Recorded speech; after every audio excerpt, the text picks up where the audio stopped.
एक शक्ति है, एक रहस्यमय ऊर्जा जिससे सब जगत चलायमान है।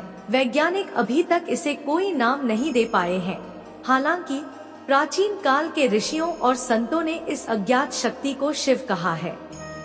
जाने से पहले जीतू भैया व्लॉग्स चैनल को सब्सक्राइब करें और वीडियो को लाइक करें। शिव वह ऊर्जा है जो हर जीव के भीतर मौजूद है। इस ऊर्जा की वजह से ही हम अपनी दैनिक गतिविधियां जैसे सांस लेना, खाना, उठाना, चलना और बैठना कर पाते हैं। यह ऊर्जा न केवल जीवित प्राणियों को चलाती है, बल्कि यह निर्जीव चीजों में भी कार्य करती है। इस प्रकार शिव अस्तित्व को संचालित करते हैं।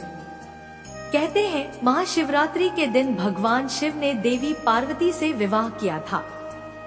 जब देवता और राक्षस अमृत की खोज में समुद्र मंथन कर रहे थे, तब मंथन से विष निकला था और स्वयं भगवान शिव ने विष पीकर उसे अपने कंठ में रोक लिया था, जिस वजह से उनका शरीर नीला पड़ गया था और उनको नीलकंठ भी कहा जाता है। विष पीकर उन्होंने सृष्टि और देवतागण दोनों को बचा लिया, तो इसलिए भी शिवरात्रि का उत्सव मनाया जाता है।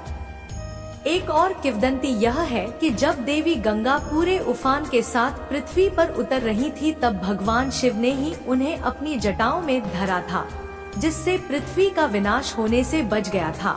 इसलिए भी इस दिन को शिवरात्रि के रूप में मनाया जाता है और इस दिन शिवलिंग का अभिषेक भी किया जाता है।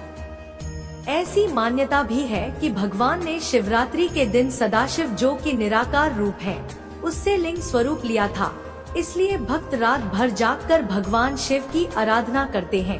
उपवास से शरीर के हानिकारक पदार्थ बाहर निकल जाते हैं और शरीर की शुद्धि होती है, जिससे मन को शांति मिलती है। जब मन शांत होता है, तब वह आसानी से ध्यान में चला जाता है। इसीलिए महाशिवरात्रि पर उपवास करने से मन तथा चित्त को विश्राम मिलता है। ऐसी सलाह दी जाती है कि इस दिन फल अथवा ऐसा भोजन ग्रहण करें जो सुपाच्य हो।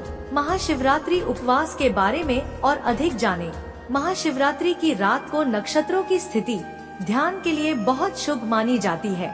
इसलिए लोगों को शिवरात्रि पर जागते रहने और ध्यान करने की सलाह दी जाती है।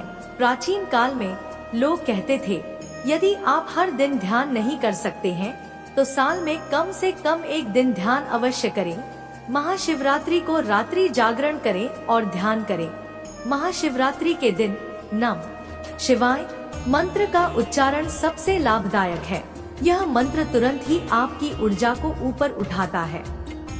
मंत्र में की ध्वनि ब्रह्मांड की ध्वनि है, जिसका तात्पर्य है प्रेम और शांति। नमः शिवाय में यह 5 अक्षर न, म, शि, वा, यह 5 तत्वों की ओर इशारा करते हैं। वह 5 तत्व हैं: पृथ्वी, जल, अग्नि, वायु और आकाश। नमः शिवाय का जप करने से ब्रह्मांड में मौजूद इन 5 तत्वों में सामंजस्य पैदा होता है। जब इन 5 तत्वों में प्रेम, शांति का सामंजस्य होता है, तब परमानंद प्रस्फुटित होता है। रुद्र पूजा या महाशिवरात्रि पूजा भगवान शिव के सम्मान में की जाने वाली पूजा है। महाशिवरात्रि के दिन रुद्र पूजा का बड़ा महत्व है।